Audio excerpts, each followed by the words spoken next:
All right, I just dropped off this rider, and it's located here. This is a perfect age kit. I'm looking. I would love to show you guys. It looks like an old English building. I wouldn't think of that as an age care. I wouldn't think of some other building. That being said, the conversation came about like, oh, sometimes they ask, riders, drivers, oh, do you have kids? Do I get married? X, Y, and Z. And this particular rider says, you had a kid, you have a kid, and you choose not to get married. Even till now, you have a kid. After having a kid, or even before having a kid. So, what is wrong? And I told her, everyone's upbringing is different. And especially Australian upbringing, you only have one dimensional side because that's where you grew up.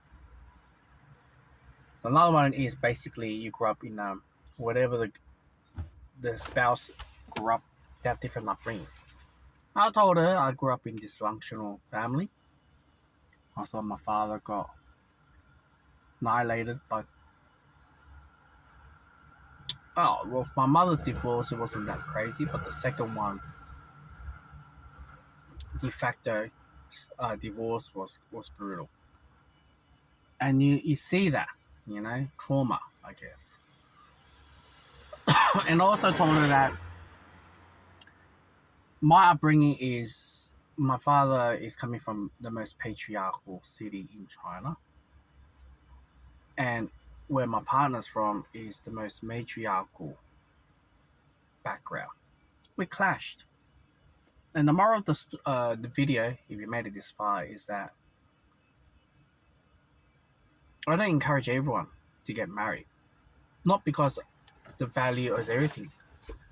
Right now, you have close to 50% divorce. All right, that's another story. But how many of that is related to the upbringings and temptation and peer pressure by friends and families and social media to make that decision?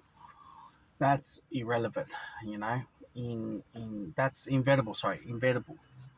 But I guess as an individual coming down, especially we entering this AI revolution, the information that's been given very fast paced, money going in and going out too fast, and looking at this whole thing, and I didn't explain to her, but it kind of summarized what I'm thinking is that in my situation, if I got married, it would have been divorce, and I would have continued divorce by now.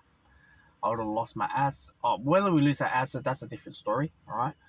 But now I'm looking at it, it's like, okay, I don't encourage everyone to get married is because we have different life journey and different output. Like I said, as I mentioned, everything below, inevitable events that will change us, make us stronger or weaker or divorce or give up, whatever the answer is. Humans, we tend to live long. We do not like this repetitive cycle in the household, the life cycle. And this is where it causes divorce and things like that because we just want to break free.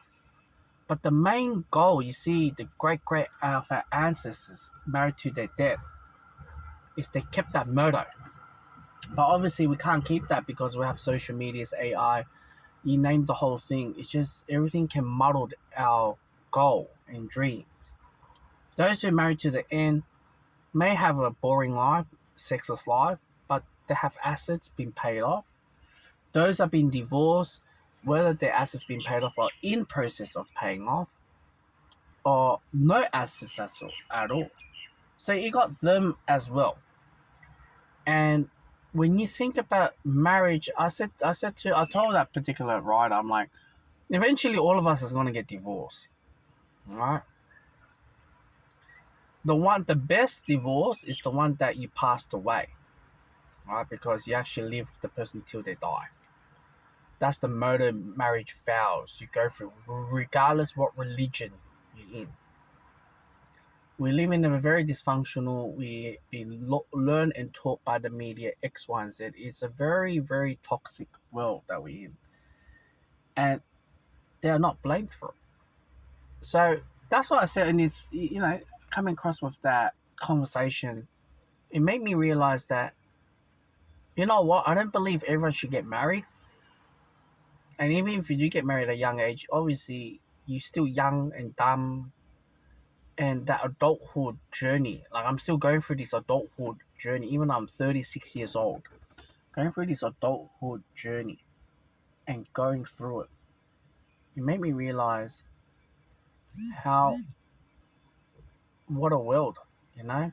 And we're on non-stop learning. That's part of us. You have your pros and strengths, and after pros and strength, them two come together, whether they break it up and go back in, break it up and go back in. That's not something that I could say. But all I can say is that's the way how it's society in today's world.